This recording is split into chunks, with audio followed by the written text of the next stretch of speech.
All right. We got Risk and Other Four-Letter Words by Walter B. Riston.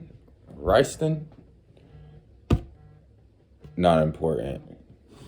Don't know anyone from Spartanburg that would be giving me a call right now. So I'm guessing it is a spam call. All right. What is this about? It's da, da, da.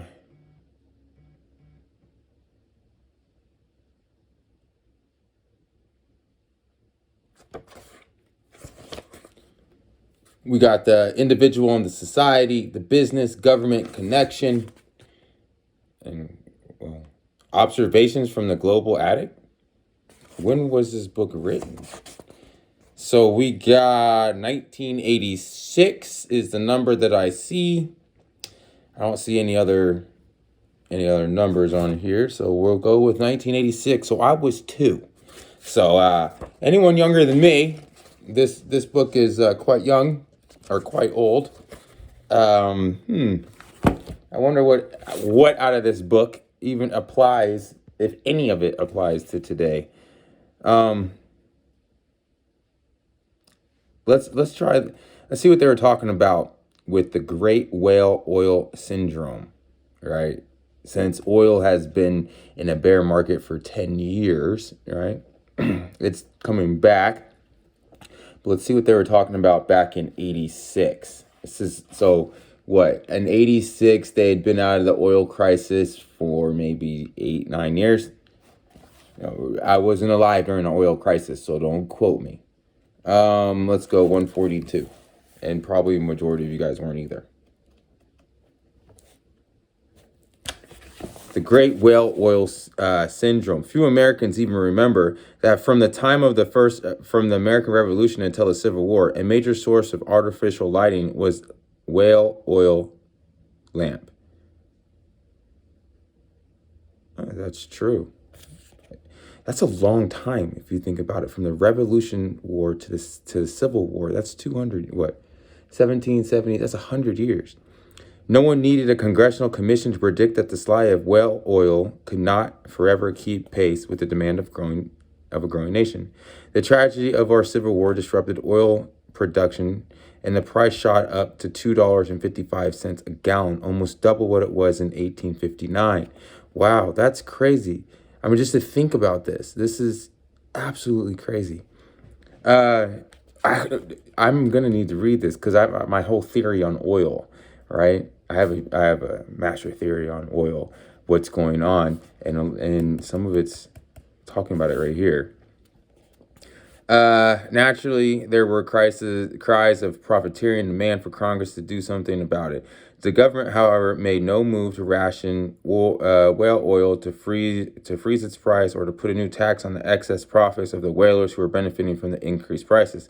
Instead, prices were permitted to rise. The result, then as now, as predictable, consumers began to use less whale oil, and the whalers invested more money in new ways to increase their productivity. Meanwhile, men with vision and capital began to develop kerosene, other petroleum substitutes, and innovations based on technology. The first practical generator for outdoor electrical lighting was built in 1875. Wow. For the forerunner of an entire new industry that would change forever the way we would light our homes. By 1896, the price of whale oil had dropped to 40 cents a gallon. 1896, but 1859, in 1859 it was basically $2.50. By 40 years later, give or take, it was 40 cents. So when we think about oil, right, think. Whale oil lamps were no longer in vogue. They now sit in museums to remind us of the impertinence of crisis. This cycle, repeated in thousands of instances, demonstrates the truism that the progress of the world never runs in a straight line. In reality, all of life is a series of crises, some of which can be foreseen, but many of which cannot. Pundits would prefer that the world were more predictable, but their straight-line projections are almost always upset by the untidy balancing of competing forces at work. blah, blah, blah, blah. I don't want to get too much into it. Examples abound, but the great OPEC oil crisis is a classic case in point. That's what I was talking about, the oil crisis. 74. I was off a little bit. So this is 12 years after the oil crisis. When OPEC first embargoed some oil shipments and dramatically lifted crude oil prices in 1974, the air was heavy with foreboding of doom. The schism between economic interdependence and political independence was thrown into a stark relief. And now I got someone from Kentucky calling me. That you are more important to me. All right. I hope you understand this. I hope you see it. You're more important to me. Or maybe they're just not important at all. But this is interesting. So I do enjoy the way that he partakes things. And when the first OPEC oil crisis occurred in 73, there was immense anxiety over the shortage.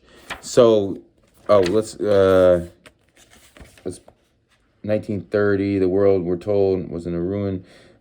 So, okay. So what he's basically,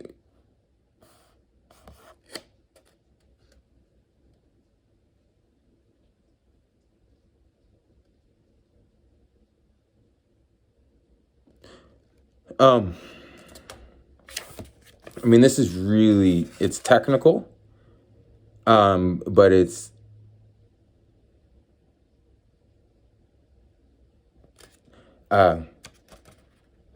really technical, but it's really good.